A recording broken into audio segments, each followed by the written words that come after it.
Hola a todas y a todos, bienvenidas a nuestro segundo episodio de Ex Anónimas.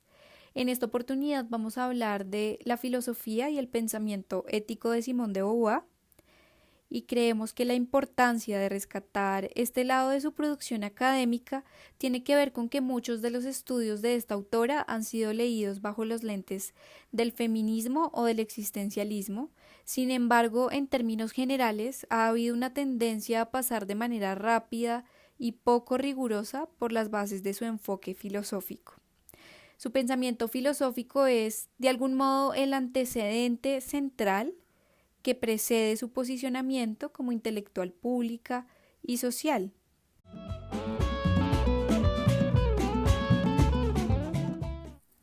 Asimismo, los principales elementos dentro de su filosofía a los que nos vamos a referir en esta emisión son los siguientes: la centralidad de su método filosófico fenomenológico, la comprensión del rol del cuerpo en su filosofía y en el contexto social, los principales presupuestos de su pensamiento ético y finalmente veremos que nuestra pretensión de querer poner en evidencia la fertilidad intelectual de Beauvoir responde también a nuestro anhelo de querer reivindicar su rol autónomo como filósofa, lo cual desde luego no presupone negar la importancia de varias de sus influencias y precursores masculinos, pero sí significa rescatar la importancia de Beauvoir como autora sin contribuir a las lecturas que buscan confinar y reducir su papel a haber sido sobre todo la compañera del filósofo Jean-Paul Sartre, quien fue una figura mundialmente conocida dentro del pensamiento existencialista. Foi em uma quarta-feira, saí pra te procurar. Andei a cidade inteira, mas cadê você? Cadê você? Primera parte: Filosofía y método fenomenológico de Simone de Beauvoir.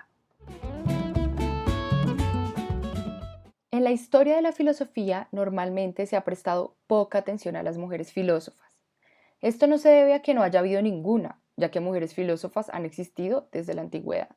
La explicación es más bien que ha habido una resistencia a incluir a las mujeres en el canon filosófico que ha continuado a lo largo del tiempo. El caso de Simone de Beauvoir es una muestra clara de ello.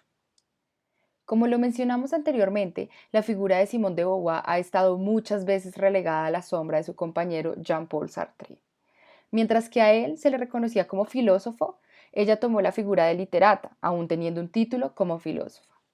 Sin embargo, como parte de nuestro objetivo de rescatar la posición autónoma de Beauvoir en su trayectoria filosófica, decidimos basarnos en sus diarios de 1927 para indagar sobre sus raíces filosóficas. En 1927, Beauvoir era una estudiante de filosofía de la Sorbona.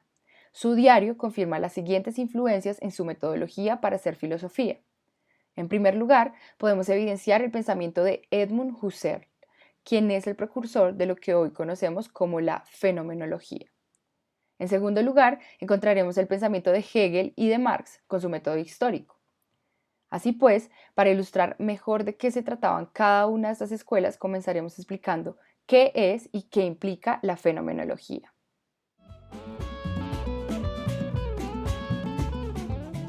La fenomenología es una escuela filosófica que se ocupa del estudio de los fenómenos, es decir, el estudio de la experiencia humana, la forma en que las cosas se nos presentan en y a través de esa experiencia y qué significados le damos a esos asuntos. Es precisamente por esto que Simone de Beauvoir quiso combinar la literatura y la filosofía, ya que la filosofía no le permitía estudiar de cerca la cotidianidad y esto, a su vez, le impedía llevar a cabo una descripción cuidadosa de los diferentes aspectos de las vidas de las mujeres. La influencia de la fenomenología en su filosofía ha pasado totalmente desapercibida en la mayoría de los estudios existentes de Beauvoir. Así pues, es importante definir la filosofía de Beauvoir como fenomenológica y existencial. La fenomenología existencial de esta autora se enfoca en la relación del individuo con el ser, con él mismo y con los otros. Como lo hemos explicado anteriormente, la fenomenología estaría en su anhelo de usar la experiencia de vida como fuente principal de sus investigaciones, y lo existencial se vería reflejado en los temas que esta autora abordó en sus obras, tales como la angustia, la libertad, la capacidad de decisión, entre muchas otras. Aquí es indispensable reconocer la influencia que tuvo Martin Heidegger en la obra de Simone de Beauvoir. Tal como este autor, Beauvoir se opone a la idea de la existencia de un sujeto aislado del trato y de la interacción con otros seres humanos, y toma más bien, al igual que Heidegger, al ser humano como situado y arrojado en el mundo.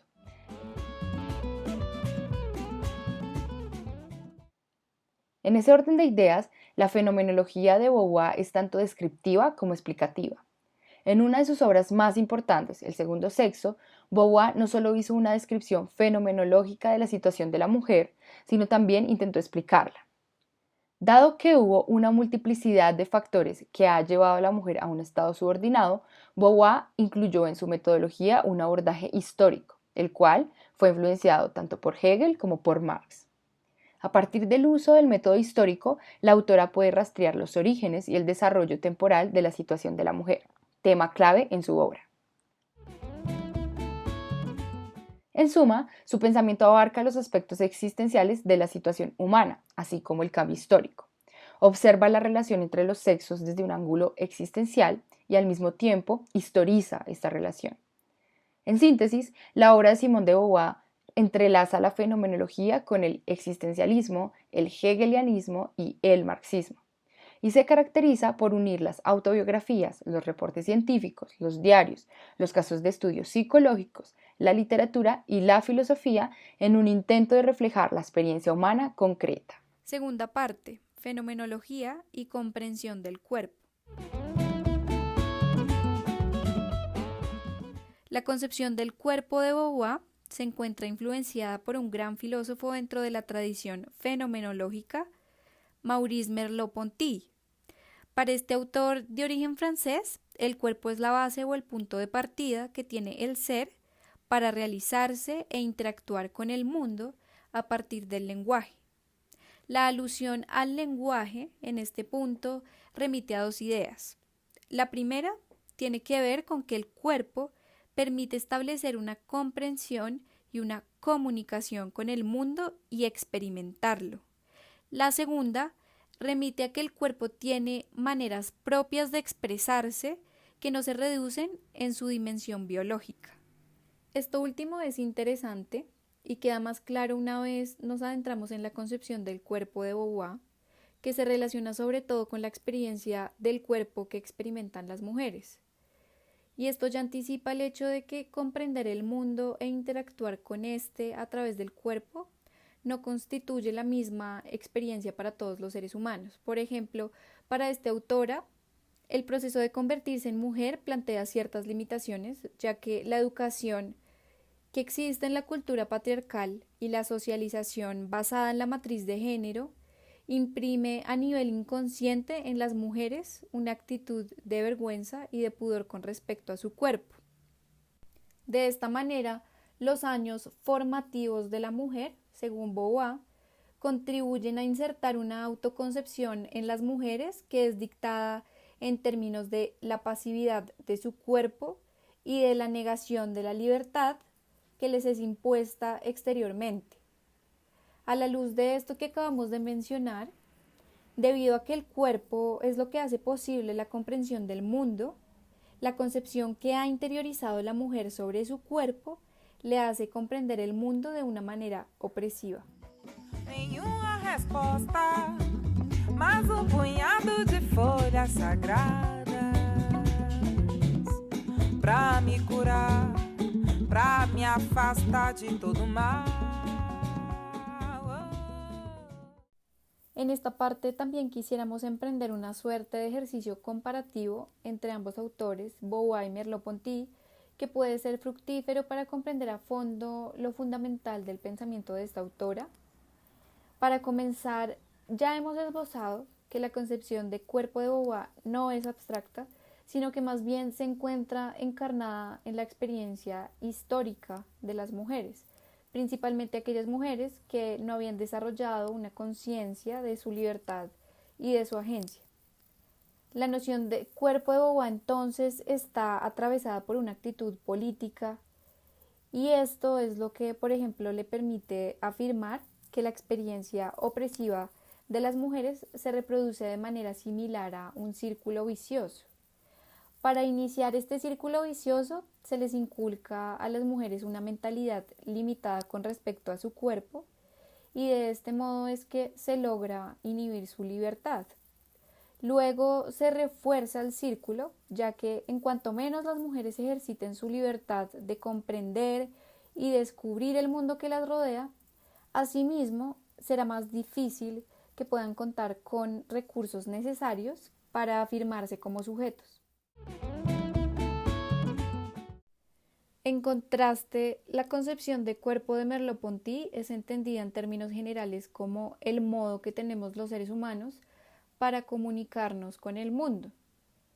Y la fricción o la tensión entre la visión evidentemente política y situada de Beauvoir y la visión despolitizada y abstracta de Merleau-Ponty recae en lo siguiente. El cuerpo convencional para este filósofo no presenta limitación alguna para conectarse y comunicarse directamente con el mundo. Es decir, que Merleau-Ponty no toma en consideración lo que aduce Beauvoir con respecto a que las mujeres están expuestas a una interferencia entre su cuerpo y la comprensión, entre comillas, real del mundo debido a su socialización. Vou pedir a Oxalá, Oxalá quem guia, epa babá, Oxalá quem te mandou. Puede decirse entonces que la concepción de cuerpo que describe Merleau-Ponty pretende tener un carácter universal. Sin embargo, en la práctica su comprensión de cuerpo en realidad solo refleja la experiencia de un ser humano en particular, que es la masculina.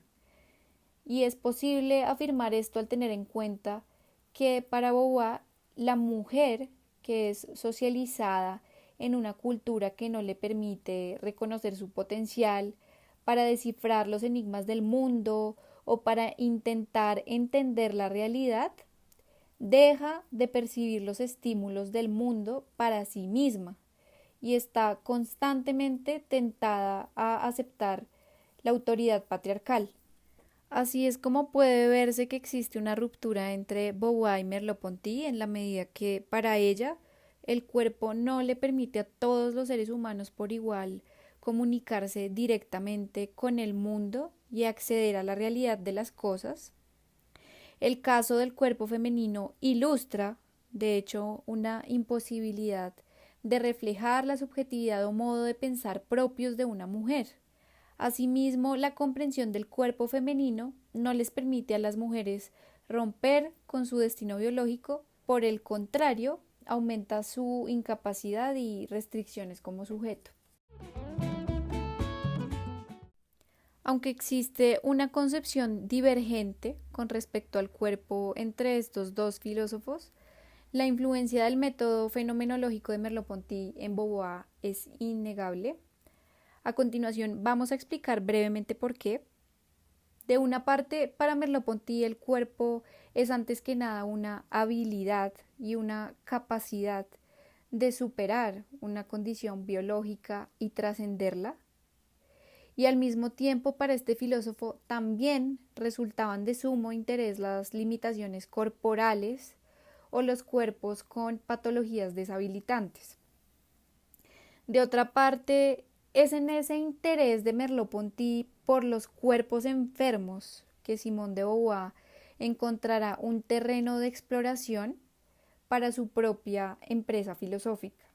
Sin ir más lejos, el núcleo de interés común que les interesa a ambos autores tiene que ver con la idea de la existencia de cuerpos en desventaja. Para raio, bete branca, aça peixe, abre caminho, bate o lírio. Los cuerpos en desventaja que analiza Merleau-Ponty son aquellos con patologías neurofísicas que les impiden tener una capacidad perceptiva del mundo adecuada. Análogamente, los cuerpos que analiza Beauvoir son los femeninos en la medida que, a pesar de no ser cuerpos enfermos en el sentido de Ponty, igualmente se encuentran inhabilitados por la manera en que históricamente han sido silenciados. Ahora vamos a ver un poco más de detalle estas cuestiones. Ambos autores están interesados en las maneras que tiene el cuerpo de expresar no solo disposiciones físicas, sino también mentales e inconscientes. Es decir, que simpatizan con una concepción psicoanalítica en la que el silencio que comunica un cuerpo, por ejemplo, es al mismo tiempo una habilidad de ese mismo cuerpo para reprimir sus propias habilidades.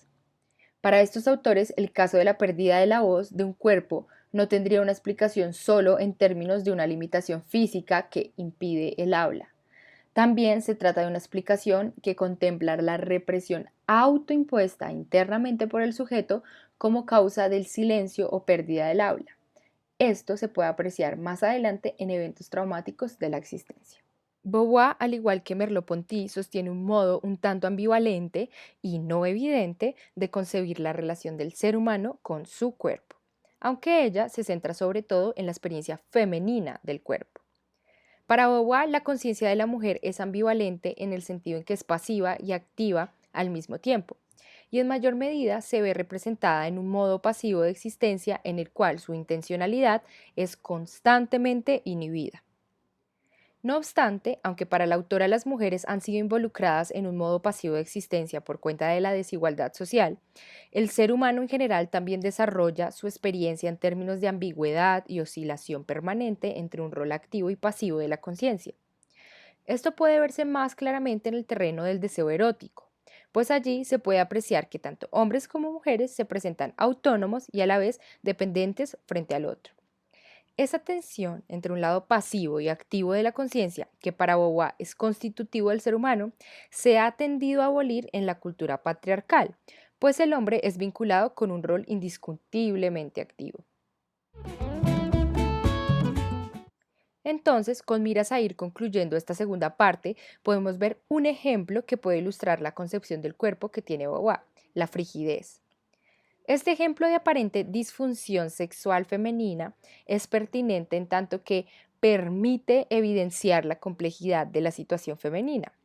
Para Beauvoir, frente al caso de una mujer que es catalogada como frígida, no puede decretarse que existe necesariamente o únicamente un daño en su cerebro orgánico. Lo que sucede también es que la experiencia sexual depende de la situación del individuo. En ese sentido, puede ser que a partir de ciertas experiencias la mujer haya perdido sensibilidad por todo aquello que constituye el terreno de lo erótico.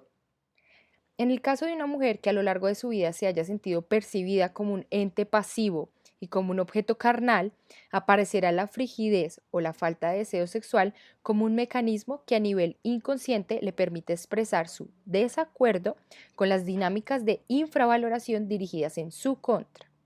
En conclusión, la frigidez también es un discurso que refleja el cuerpo y que aparece porque el cuerpo busca tener un gesto explosivo para situarse más allá de sí mismo y de ese modo poder revelar algo. En últimas, la deficiencia libidinal en la frigidez estaría atada a una situación que refleja el modo diferencial mediante el cual las mujeres y los hombres experimentan su relación con el mundo.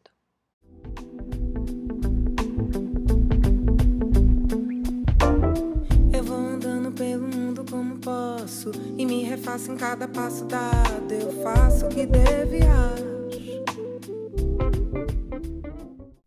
Tercera parte, dimensión ética dentro de la filosofía de Simone de Beauvoir. La organización que hemos buscado plasmar en la exposición de ideas en esta emisión de podcast ha sido completamente intencional en la medida que algunos de los planteamientos referentes a la ambigüedad de la conciencia y su relación con el terreno erótico, por ejemplo, pueden considerarse como el corazón de la propuesta ética de Beauvoir, definida en términos de una moral de la ambigüedad. Para comenzar, el pensamiento ético de Simone de Beauvoir inicia su recorrido refiriéndose a la experiencia del ser humano en general, que para ella guarda un carácter relacional. Es decir, que lo que caracteriza al sujeto del que parte la ética de Beauvoir es la presencia de una intencionalidad o una conciencia que se encuentra abierta al mundo y al otro. De este modo, la intencionalidad, entendida como la apertura al mundo y a la alteridad, sería la condición de posibilidad para la ética.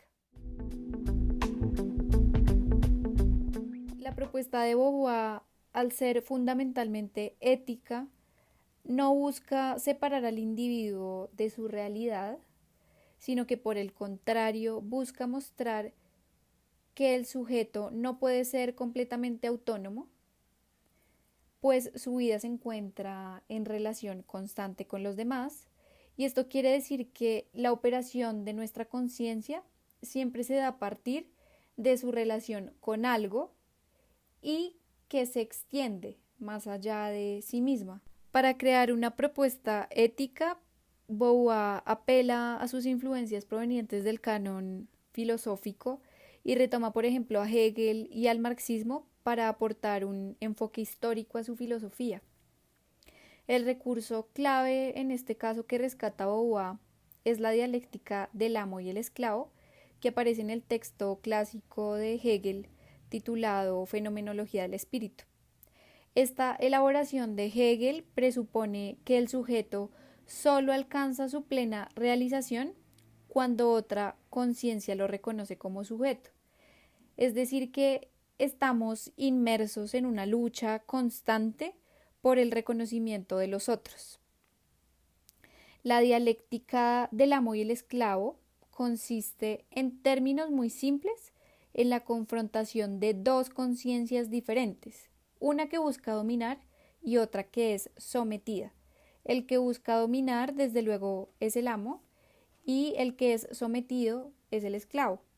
El amo solamente está dispuesto a reconocer al esclavo como un instrumento de su autoridad y como alguien que puede mediar sus necesidades a través de el trabajo, de su trabajo. Como lo ilustra la imagen del amo y el esclavo, entonces la conciencia es una actividad relacional que siempre está ocupada en su relación con el otro. En otro orden de ideas, la dialéctica del amo y el esclavo muestra una relación que se da en términos de la lucha por el reconocimiento del otro y también por el dominio del otro. Desde luego, la importancia de esta metáfora hegeliana para Beauvoir recae en poder interpretarla y utilizarla para sentar las bases de su propia propuesta ética. Não me encaixa em nada, não me encaixa em nada. Esta autora quiere mostrar que el deseo de la conciencia por dominar también entra en tensión con otros deseos de esa misma conciencia que pueden reflejar un estado de vulnerabilidad y de cierta codependencia del ser humano frente a otros. Incluso la metáfora de Hegel muestra que en todo caso el amo también necesita del esclavo en la medida que se ha olvidado de la relevancia central del trabajo para la subsistencia y es el esclavo quien trabaja por él. Más concretamente, para Beauvoir las relaciones que pueden emerger de la conciencia son principalmente dos. La primera relación guarda un carácter ético, es aquella en la que el sujeto se da cuenta de que siempre se encuentra inmerso y ocupado en la relación con otros, es decir, se encuentra permeado por los otros. A partir de esta dimensión, el individuo se sitúa responsablemente y no busca destruir la libertad del otro. Esta lectura ética permitiría cuestionar las relaciones de poder unidireccionales que son reflejadas en la dialéctica del amo y el esclavo. Y el segundo tipo de relación que puede emerger del encuentro de dos conciencias que buscan el reconocimiento es de carácter político. Esto quiere decir que A diferencia del primer momento en el que me reconozco dependiente del otro y respeto su libertad, en el segundo momento político me doy cuenta de que al compartir necesidades y deseos con otros seres humanos, deben poder también ser garantizadas las condiciones para salvaguardar la libertad de los individuos. De este modo, Beauvoir llama la atención con respecto a que a veces puede ser ambigua la manera en que en la práctica se llegan a conjugar ambos momentos, el ético y el político, puesto que existen acciones o proyectos que promulgan responsabilidad por garantizar la libertad del otro y al mismo tiempo efectúan dominación sobre los seres humanos. Un caso específico que permite ilustrar esto tiene que ver con que en momentos específicos de la sociedad patriarcal, cuando la mujer ha sido considerada el sexo débil, entre comillas, con miras a ejercer una protección sobre ella, lo que terminó sucediendo en realidad fue que se terminó justificando la dominación del hombre frente a la mujer. Presto atenção nas dores e choro canções da boca da noite. Lo interesante es que un proyecto político que busca designar un rol de debilidad a la mujer para garantizar su dominación no sería ético según lo que plantea Beauvoir. Justamente la tarea de la ética de la ambigüedad que plantea esta autora busca distinguir lo ético y lo no ético dentro de un proyecto político, ya que, aunque para Beauvoir la libertad es el mayor valor humano, existen diferencias entre las articulaciones éticas y las articulaciones políticas de la libertad. Para ahondar un poco más en la concepción del primer momento ético que propone la autora, podemos señalar que ella está pensando que los seres humanos somos vulnerables también frente al deseo del otro de querer negar nuestra alteridad o singularidad propias. Para ella, una postura ética reconoce que los seres humanos como libres, pues vivimos nuestra humanidad de diferentes maneras. Por esta razón, se debería respetar, digamos, la extrañeza del otro y renunciar a todas las formas de intentar direccionar o tomar posesión sobre lo que es extraño, libre y prohibido en el otro. Asimismo, para Beauvoir, la actitud ética es primordialmente desinteresada y generosa. No pide nada a cambio de permitirle al otro ser quien es, porque cuando pide algo a cambio, la vulnerabilidad y la libertad del otro se ve comprometida y encapsulada en la dinámica de un intercambio. La actitud ética no puede ser fácilmente separada de la actitud política que expresa relaciones de poder entre los seres humanos. Esto debido a que la relación de los seres humanos consigo mismos y con los otros está marcada por cierta tensión en la cual la conciencia humana se encuentra saturada de deseo. La conciencia tiene múltiples deseos. Por ejemplo, desea una relación con otro ser y al mismo tiempo desea poseerle. Puede verse que desde este punto de vista algunos de los objetivos de la conciencia son incluso incompatibles entre sí. Ahora bien, el enfoque de Beauvoir en relación con los deseos múltiples y a veces contradictorios de la conciencia no es un enfoque que pretenda superar el conflicto o resolver las tensiones entre los deseos contradictorios. La lógica de la ambigüedad que ella propone es diferente.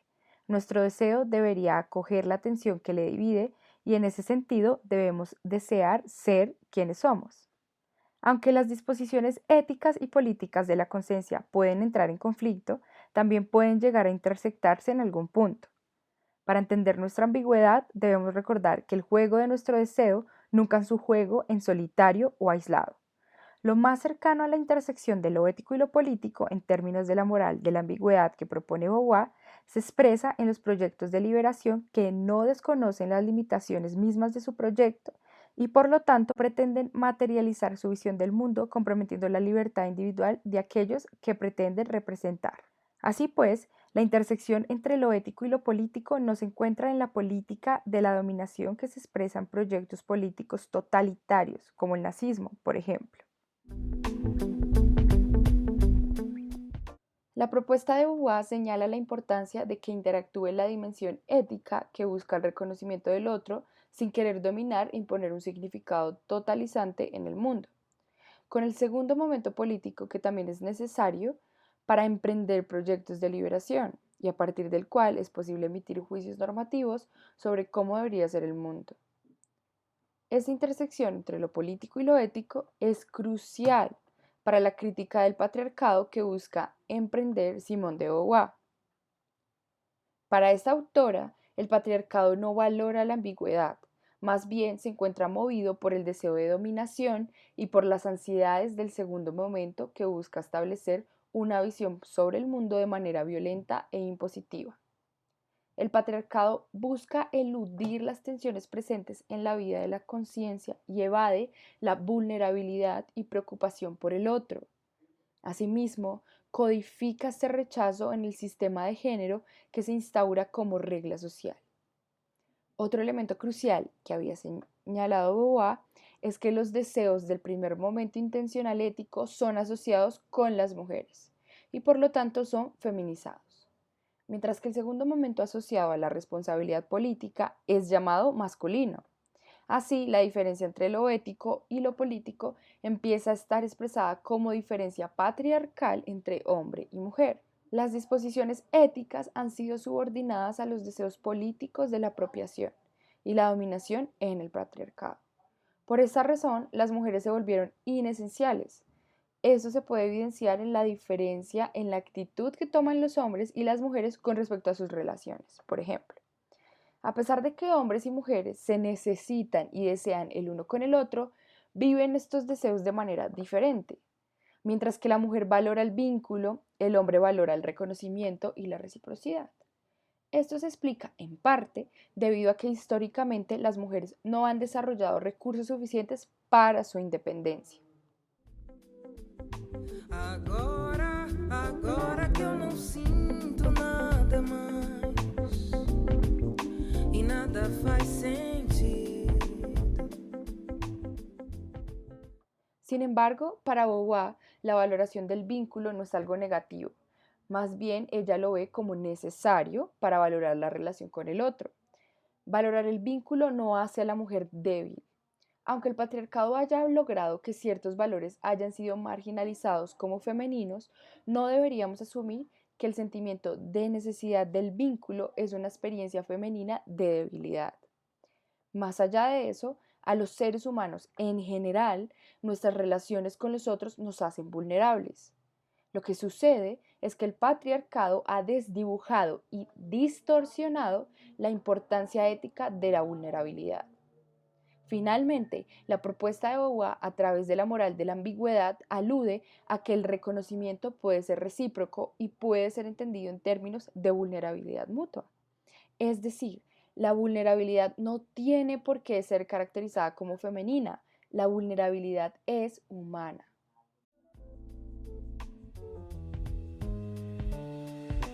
Pensamento meu viaja,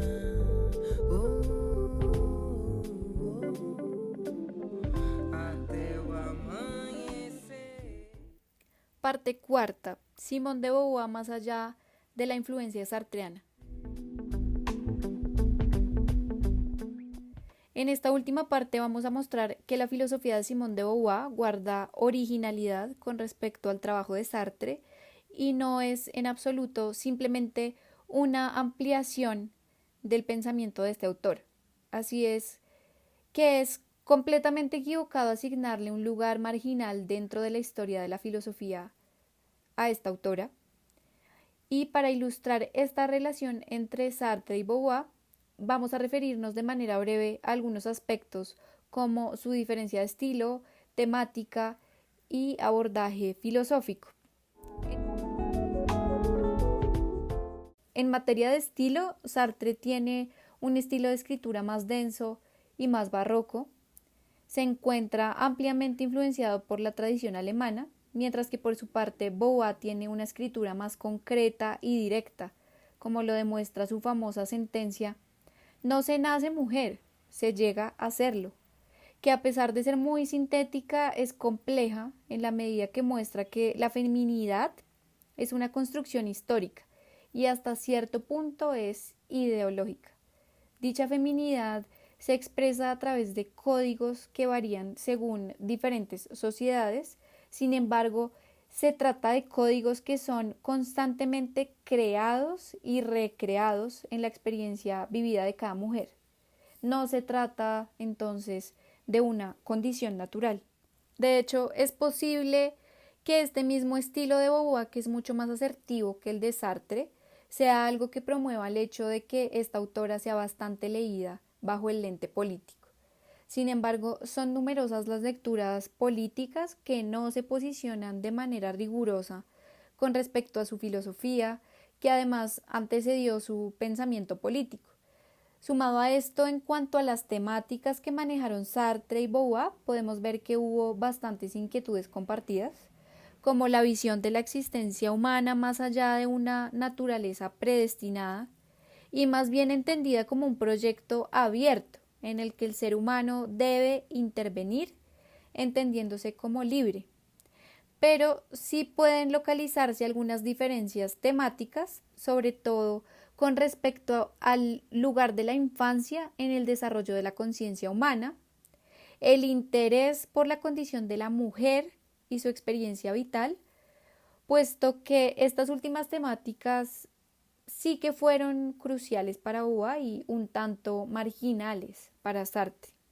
Finalmente, en materia filosófica, el estudio del cuerpo, por ejemplo, es un elemento que distancia a Beauvoir de Sartre.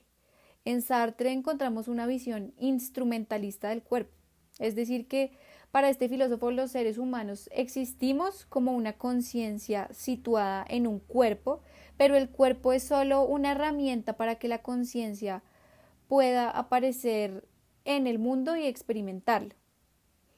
Es decir que, al menos para el Sartre de su obra temprana, el cuerpo era simplemente un vehículo de la conciencia. Esto quiere decir que, por ejemplo, su concepción de cuerpo es asexuada y abstraída del contexto histórico, ya que no tiene en cuenta que, en el caso de las mujeres, el sexo biológico transforma completamente la experiencia de la existencia femenina.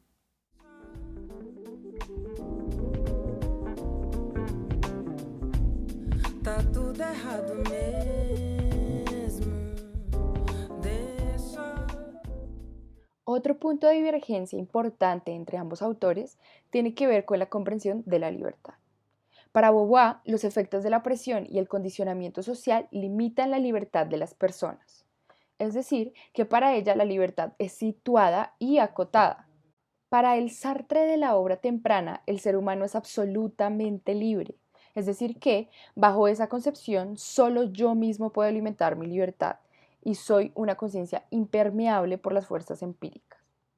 Esto quiere decir que para Sartre la libertad se entiende en términos absolutos, como la posibilidad que tenemos los seres humanos de crearnos a nosotros mismos a través de un proyecto vital. Somos libres de cualquier limitación que nos impide escoger nuestros proyectos. Así, la visión de Sartre tiende a ser un poco más solipsista, pues el otro es de interés para mí, en tanto que me refleja o me reconoce. En contraste, Beauvoir sostiene una visión más pluralista de la existencia, en la que, como individuo, me encuentro con que los demás condicionan mi existencia. Para la autora, el caso femenino abre una comprensión diferente de la libertad y de la trascendencia. Por ejemplo, ella está criticando el hecho de que a las mujeres les han sido asignadas históricamente labores que solo se encargan del mantenimiento de la vida. Difiere claramente con Sartre en la medida que el caso de la mujer expone impedimentos claros al ideal de construir un proyecto vital basado en la libertad, sin limitaciones. Finalmente, para Beauvoir, entonces, la perspectiva de la libertad empieza a estar vinculada también a acciones transformadoras que permitan sobrepasar los obstáculos impuestos a la mujer. Así pues, queremos culminar este episodio mostrando que Simone de Beauvoir es capaz de valerse por sí misma en el campo de la filosofía y que su pensamiento no puede ser reducido ni encasillado desde una comprensión puramente política o existencialista. Beauvoir transgrede la manera dominante de hacer filosofía al combinarla con la literatura y dentro del campo de la fenomenología existencial incursiona dedicando un espacio muy amplio dentro de su reflexión filosófica a la ética. Esto la convierte en la única autora que incluyó a la ética dentro de la escuela fenomenológica existencial francesa de los años 40. Así nomás, terminamos este segundo episodio de Ex Anónimas y esperamos que les haya encantado. Hasta la próxima.